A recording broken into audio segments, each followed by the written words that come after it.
Good morning everyone, hope you are doing well in your life. आज cash flow statement में हमने operating activity को पूरा ख़त्म करा दिया था। अब उसके बाद है इन्वेस्टिंग एक्टिविटी। प्लीज़ अगर आप चेक करें, हमारी पहली क्लासेस में मैंने आपको दो पेजेस पे लाइन करवाया था, detail amount, particular detail amount, particular detail amount. उसमें आपने पूरा कैश फ्लो स्टेटमेंट का ऑपरेटिंग एक्टिविटी करी होगी, कुछ इस तरीके से दिख रही होगी। प्लीज़ देखें, मैं स्क्रीन कुछ छोटा कर रहा हूँ, चेक करें, कुछ यहाँ तक लिखा हुआ होगा। ठीक है, इसके बाद कंटिन्यू करते हैं हम लोग। Write down investing activity. Investing activity one of the easiest activity है ये।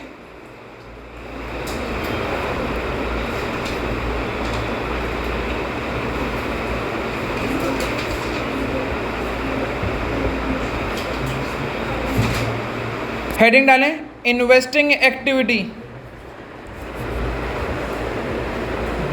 इन्वेस्टिंग एक्टिविटी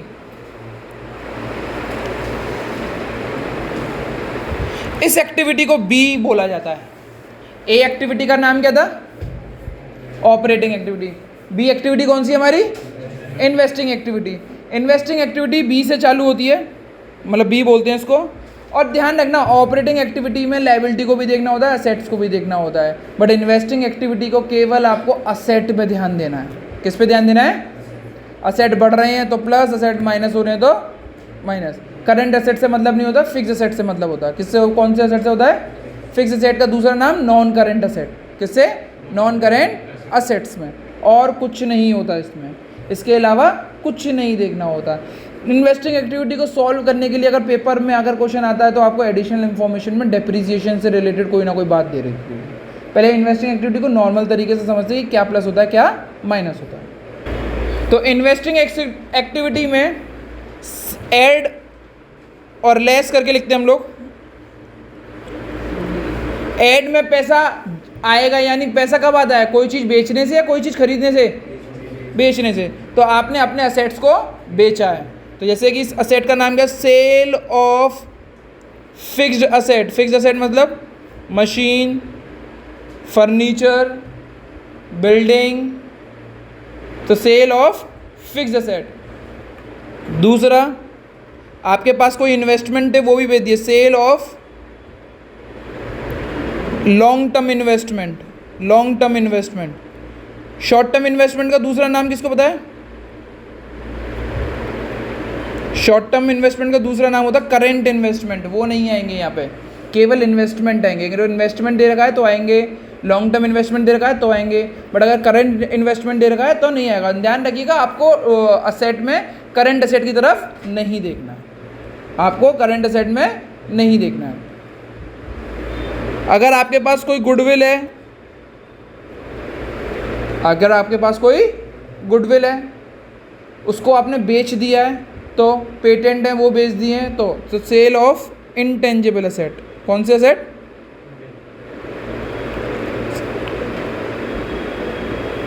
ये सब आपको असेट्स में ही दे रखे होंगे। अब फालतू की चीज़ें जो ज़्यादातर पूछी नहीं जाती हैं बट कभी कभार ही आती है, एडिशनल इन्फॉर्मेशन में दी गई होगी, जैसे कि interest on investment received. Paid नहीं होएगी, रिसीव्ड वाली। रेंट रिसीव्ड, अगर रेंट रिसीव्ड किया है आपने तो पेड नहीं होना चाहिए, ध्यान रखना, पेड नहीं होना चाहिए। डिविडेंड रिसीव्ड, अगर कोई डिविडेंड आया तो ये सारी चीज़ें प्लस होती तो आपकी इधर कुछ लिखी जाएंगी सब कुछ।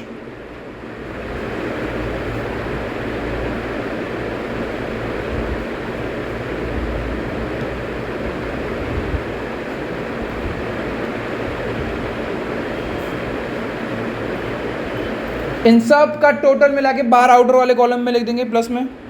लेस में क्या जाएगा? जो चीज़ परचेज करी हमने, जैसे कि सेल हमने फिक्स असेट किया तो क्या किया हुआ? Purchase of fixed asset. Purchase of fixed asset. दूसरा, सेल ऑफ इन्वेस्टमेंट करा है तो परचेज ऑफ इन्वेस्टमेंट किया होगा।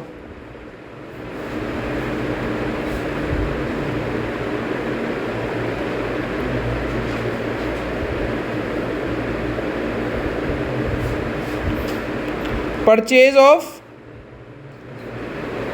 इंटेंजिबल असेट, गुडविल पेटेंट को परचेज किया हो तो।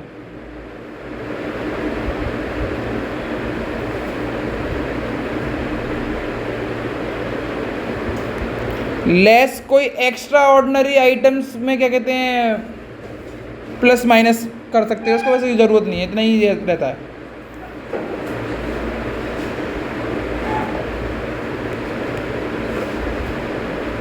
यहाँ पे इन्वेस्टमेंट का साफ साफ मतलब है लॉन्ग टर्म इन्वेस्टमेंट, ये सब नेगेटिव के थे तो इसको नेगेटिव करेंगे। अगर आंसर पॉजिटिव आया तो प्लस और नेगेटिव आएगा तो माइनस के लिए लिखेगा। प्लस का मतलब है प्रॉफिट है और माइनस का मतलब तो लॉस, और यहाँ पे प्लस का मतलब है पैसा आया और नेगेटिव का मतलब है पैसा गया। अब इस एक्टिविटी को ख़त्म करते हैं। इसमें लिखेंगे कैश फ्लो फ्रॉम, अगर पॉजिटिव है और नेगेटिव है तो यूज्ड इन कौन सी activity, investing activity.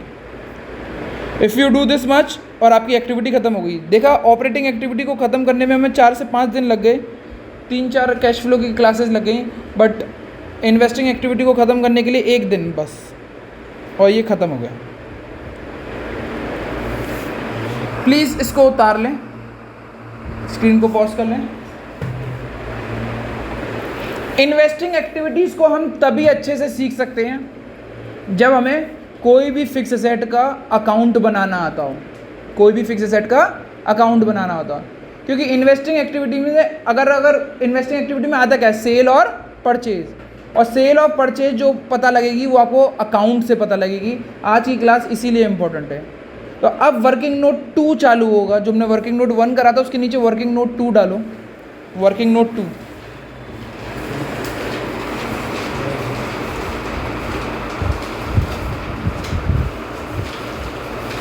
Working note 2,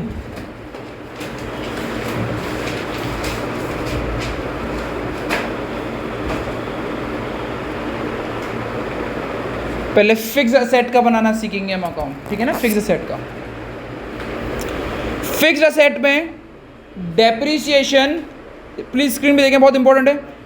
fix asset पे डेप्रीसिएशन 2 तरीके से निकाला जाता था। एक होता था बुक वैल्यू मेथड, जिसमें केवल एक ही अकाउंट बनता था। एक होता था प्रोविजन फॉर डेप्रीसिएशन, याद है कुछ क्लास 11th का, इसमें कितने अकाउंट बनते थे, 2। कितने बनते थे? Other name of provision for depreciation was accumulated depreciation, हाँ या ना, ठीक है। अगर कोई असेट बेचा गया है या खरीदा गया है तो अकाउंट बनाना बहुत इंपॉर्टेंट है। अगर कोई असेट बेचा गया है, खरीदा गया है तो अकाउंट बनाना इंपॉर्टेंट है। अभी हम चेक करेंगे कि अकाउंट कैसे बनता है, फिर क्वेश्चन में इम्प्लाई करके देखेंगे कि कैसे पता लगेगा। राइट डाउन, पहले बुक वैल्यू मेथड का लिखेंगे, केवल बुक वैल्यू मेथड का, इस वाले मेथड का book value method. Machine account या फिक्स असेट अकाउंट लिखो, इसमें फर्नीचर भी आ जाएगा, मशीन भी आ जाएगी, कोई भी आ जाएगा। फिक्स असेट, ध्यान रखिएगा क्लास 11th में जब हम डेप्रीसिएशन पढ़ते थे तो डेट्स आर इंपॉर्टेंट। यहाँ पे डेट्स इतनी इंपॉर्टेंट नहीं है तो डेट्स का कॉलम नहीं बनाते हम बनाएंगे particular amount, particular amount. Screen पे देखिएगा, बहुत इंपॉर्टेंट क्लास है आज की, बहुत ज़्यादा इंपॉर्टेंट क्लास है।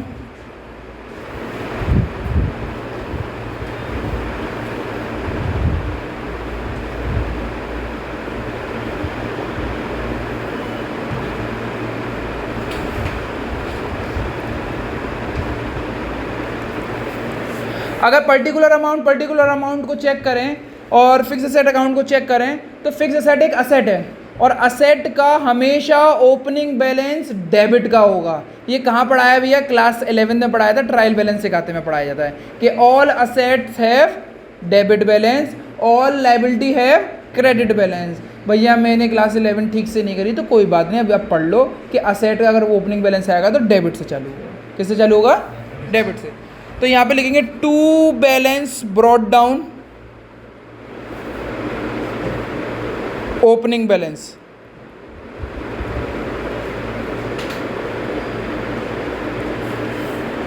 और जब ओपनिंग ऊपर होगा तो क्लोजिंग कहाँ पे होगा? नीचे। ये आपको क्वेश्चन में दे रखे होंगे, by balance carried down, closing balance. Depreciation कितने बच्चों को याद है? क्लास 11 में कुछ याद है या नहीं याद है? रेज योर हैंड, हल्का सा किसी को भी याद है कि? ठीक है, if you remember Gungun will give the answer.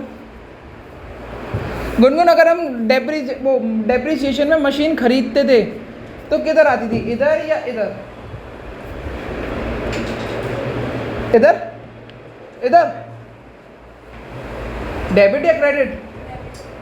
Debit में आती। किस नाम से आती थी? To bank. सही है या गलत है? सही है। ठीक है, बेचते थे कहाँ बेचते थे? बाय में। ठीक है, अब स्क्रीन पे देखिएगा, बाय बैंक ये सेल वैल्यू है, ये इधर आएगी। क्या, कौन सी वैल्यू है? सेल। मशीन को खरीदते में या बेचते में अगर प्रॉफिट हुआ या लॉस हुआ तो अभी शो होता था। अगर लॉस होता है तो वो कुछ इधर आता है, by P and L, loss on sale. और प्रॉफिट हुआ तो to P and L, profit on sale. हाँ या ना? हाँ या ना? पूरी मशीन का जो डेप्रिसिएशन लगाते थे, पूरी मशीन का जो डेप्रिसिएशन लगाते थे किस साइड लगाते थे? डेबिट साइड या क्रेडिट साइड? बाय डेप्रिसिएशन करके लिखते थे। ये लिख दो, bye depreciation, bye depreciation, depreciation of the year, depreciation of the year.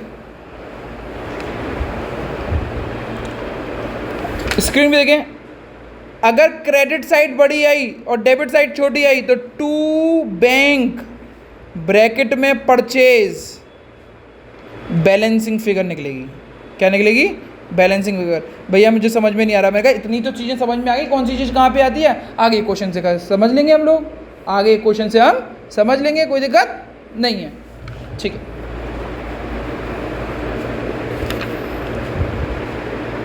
अब जो मैं लिखवा रहा हूँ उसको और अच्छे से समझिए और लिखिएगा भी, अच्छी तरीके से बनाइएगा।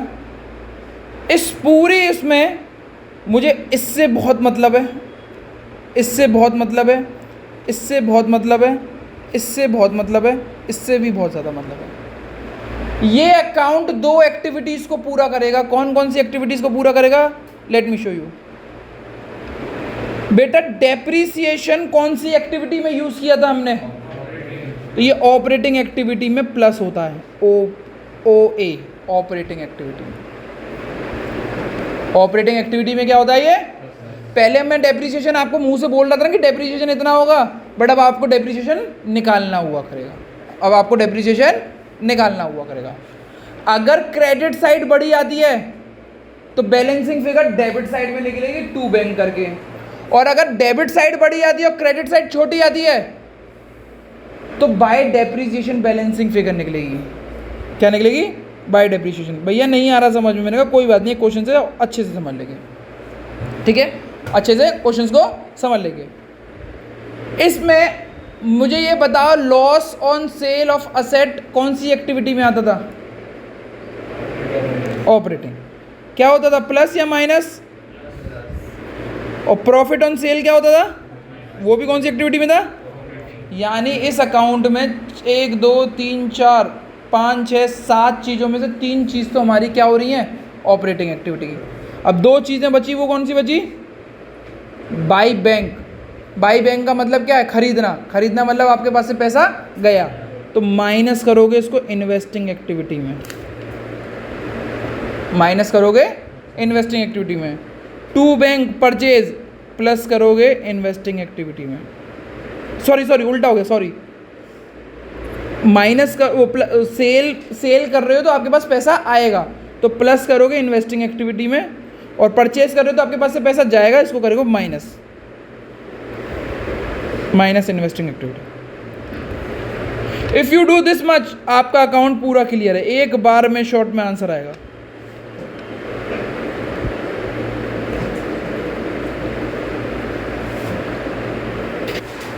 अगर आप लोगों ने ये बना लिया है, इसको समझ में आ चुका है, तो illustration 36 of T.S.. Grewal book अगर आपके पास हो तो आप खोल लें, नहीं है तो मैं इस क्वेश्चन लिख रहा हूँ। इलस्ट्रेशन 36 बेसिक इलस्ट्रेशन है समझने के लिए। Plant and machinery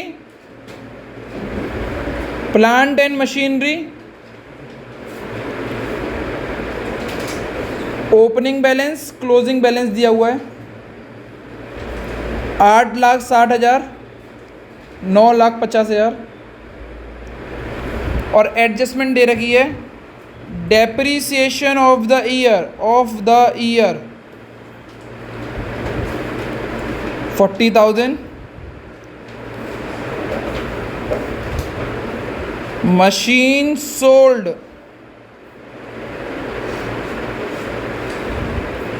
25,000, book value of machine sold is 20,000। Machine sold 20,000, ठीक है। अब इस क्वेश्चन को करने से पहले मैं एक चीज़ सिखा दूं। एक फॉर्मूला होता था क्लास 11th में, वो बच्चों को पढ़ना होता था। वो क्या फॉर्मूला होता था? जो मशीन आप खरीदते हो तो उसकी जो वैल्यू होती है, जो खरीदने की वैल्यू होती है, उसको बोलते हैं ओरिजिनल कॉस्ट। हाँ या ना? नहीं याद है तो प्लीज़ लिख लेना। उसमें से उसका डेप्रीसिएशन माइनस कर देते हो, टोटल डेप्रीसिएशन, तो आपका जो आंसर निकलता था वो बुक वैल्यू होती थी। हाँ या ना? याद है कुछ? और सेल में से बुक वैल्यू को माइनस कर देते थे तो आपका प्रॉफिट या लॉस निकलता था। प्रॉफिट या लॉस निकलता था।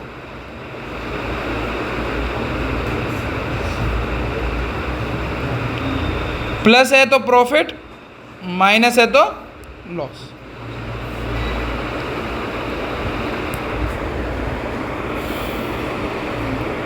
समझ में आया? नहीं आया तो प्लीज़ इसको लिख लें।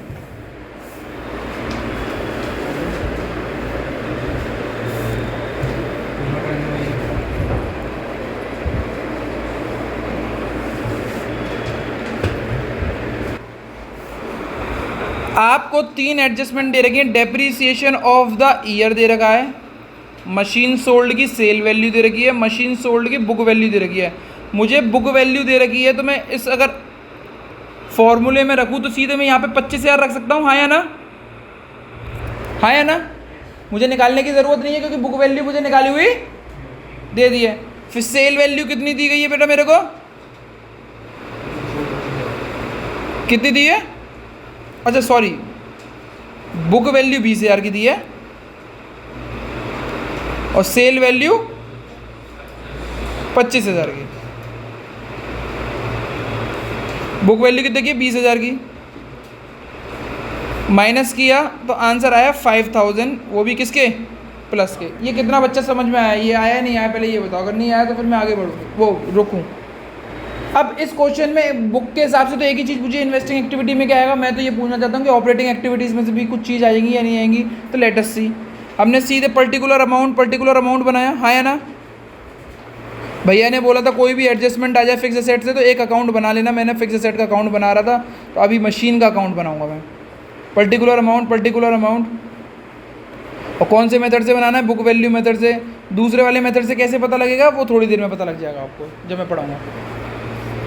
ओपनिंग बैलेंस के लिए डेबिट में लिखेंगे या क्रेडिट में लिखेंगे? To balance brought down. To balance brought down लिखो तो कितना था ओपनिंग बैलेंस? प्लीज चेक करें। 8,60,000। बेटा क्लोजिंग बैलेंस कहाँ लिखेंगे? कितना है वो? 9,50,000। बाय डेप्रीसिएशन, डेप्रीसिएशन मतलब depreciation of the year, of the year या ड्यूरिंग द ईयर कितना दिया रखा है, चेक करो 40,000। फिर आता है सेल बाई बैंक करके, अपने लिए सेल लिख लो समझने के लिए। सेल कितने की करी है, पूरी प्रक्रिया में बेचने में और खरीदने में फ़ायदा हुआ है या नुकसान हुआ है, फ़ायदा हुआ। फ़ायदा किधर आता है, डेबिट या क्रेडिट की साइड में, इसमें डेबिट में 2 P&L कितने रुपए का, 5,000 रुपये का। और कुछ चीज़ें नहीं दे रखी थी, क्वेश्चन हो गए यहाँ पे समाप्त। अब मुझे ये चेक करके बताओ डेबिट साइड बड़ी दिख रही है या क्रेडिट साइड बड़ी दिख रही है, क्रेडिट। तो मैंने क्रेडिट साइड को दोनों जगह पे अंडरलाइंस किए। बैलेंसिंग करना चाहूँगा, बैलेंसिंग लेजरिंग की आपको आती होगी। तो 9,50,000 में 40,000 जोड़ा तो 9,90,000, 9,90,000 में 10,000 जोड़े तो 10 लाख, 10 लाख में 15,000, 10,15,000, 10,15,000 is a total, 10,15,000 is a total. जो दोनों साइड में लिख देंगे क्योंकि बड़ा है। और अगर हम डेबिट साइड की चेक कर रहे हैं तो 8,65,000 इज़ एन आंसर। इसका टोटल करोगे तो 8,65,000, 10,15,000 में से 8,65,000 माइनस करोगे तो आंसर निकल के आएगा आपका 1.5 लाख का, 1,50,000। 1,50,000 जो आंसर निकल के आया है, this one is your balancing figure. और बैलेंसिंग फिगर मैंने अभी ऊपर ही समझाई थी। इस बैलेंसिंग फिगर को हमेशा क्या बोलेंगे, क्या बोलेंगे, टू बैंक। टू बैंक मतलब परचेज। अब अगर आप स्क्रीन पे देखेंगे, मैंने पूछा कि इन्वेस्टिंग एक्टिविटीज़ में इसमें कौन कौन सी चीज़ें जाएंगी, तो मैं इसको मार्कर से कर रहा हूँ। ये गई इन्वेस्टिंग एक्टिविटी की सेल, ये प्लस होगी, ये होगी माइनस इन्वेस्टिंग एक्टिविटी में। और कुछ भी नहीं जाएगा, और कुछ चीज़ नहीं जाएगी इन्वेस्टिंग एक्टिविटी में, और कुछ नहीं जाएगा। अब मैंने पूछा ऑपरेटिंग एक्टिविटीज़ में क्या क्या चीज़ें जाएंगी, तो उसके लिए मैं बता दूँ, एक तो ये जाएगा और एक ये जाएगा। ये तो ऑपरेटिंग एक्टिविटी में प्लस हो जाएगा और ये ऑपरेटिंग एक्टिविटी में माइनस। ये इन्वेस्टिंग एक्टिविटी में क्या होगा, प्लस, और ये क्या होगा इन्वेस्टिंग एक्टिविटी में माइनस। बस खत्म हो गया इन्वेस्टिंग एक्टिविटी। इससे ज़्यादा कुछ नहीं आएगी, इससे ज़्यादा कुछ नहीं है, कुछ नहीं आएगी इसके ज़्यादा। तो अगर हम देखें बेसिकली इन्वेस्टिंग एक्टिविटी इतनी टफ नहीं है, बट इसमें जो एक अकाउंट बनाने को आता है उस पर ध्यान देना है और कुछ ध्यान नहीं देना किसी पे भी। चलिए आगे क्वेश्चन करते हैं।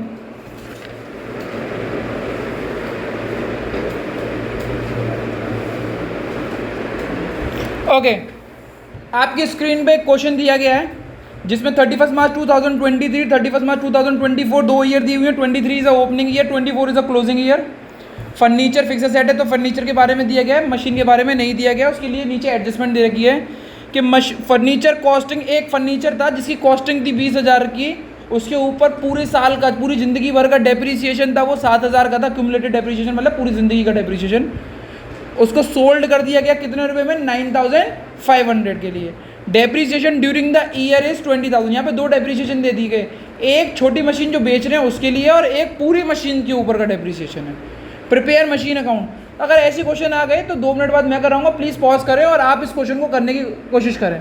अगर नहीं आता तो फिर मैं कराऊंगा ही कराऊंगा। बट ध्यान रखिए, इस क्वेश्चन को स्टार्ट करने के लिए सबसे पहले अकाउंट ना बनाए, सबसे पहले इस क्वेश्चन को अकाउंट चालू करना है। तो original cost minus total depreciation will give you book value, sale minus book value will give you profit and loss. इतना करोगे आंसर आ जाएगा। ओके, इस क्वेश्चन को करने से पहले आपको मैंने बोला था कि ओरिजिनल कॉस्ट में से बुक वैल्यू को माइनस करो, सॉरी डेप्रीसिएशन माइनस करो, you will get book value. Sale minus book value will give you profit and loss. पिछले क्वेश्चन में मुझे बुक वैल्यू निकाली हुई दे रखी थी, इसीलिए मुझे ये वाला पहला वाला मेथड यूज़ नहीं किया था। इस वाले में मुझे निकालनी पड़ेगी, क्यों? क्योंकि इस बार कॉस्टिंग दे रखी है 20,000 रुपये की जो बेच रहा हूँ मशीन। अक्यूमुलेटेड डेप्रीसिएशन का मतलब है पूरी ज़िंदगी का डेप्रीसिएशन, पूरी ज़िंदगी का डेप्रीसिएशन जो सोल्ड कर रहे हो मशीन पे, उसको टोटल डेप्रीसिएशन भी बोलते हैं। तो आज उसकी कीमत कितने रुपए की है? सेल कितने की करी मैंने? और 13,000 की उसकी बुक वैल्यू थी, तो 3,500 इज एन आंसर। वो भी नेगेटिव का, तो लॉस है ये मेरे लिए। क्या है ये मेरे लिए? लॉस।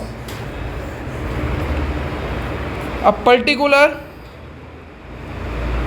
अब तो बस फिल इन दी ब्लैंक्स की तरह से इसको फिलअप करना है और कुछ नहीं करना। Particular amount, opening balance 2, balance brought down 1 lakh रुपए का, by balance carried down 2 lakh रुपए के, by depreciation, depreciation of the year दे रखा है कितना 20,000, बाई बैंक यानी आपको प्रॉफिट हुआ या वो सॉरी कितने में बेचा आपने, साथ साथ देखो सेल वैल्यू 9,500 की है, और कितने का लॉस हुआ, लॉस क्रेडिट होता है by loss, by profit and loss, loss लिख दो, ये कितने का हुआ 3,500 का, खत्म हो गया। कौन सी साइड बड़ी दिखाई दे रही है आपको, कौन सी, क्रेडिट की, कितने रुपए से दिखाई दे रही है, 2,40,000, 233, 2,33,000 यहाँ पे भी लिख दिया।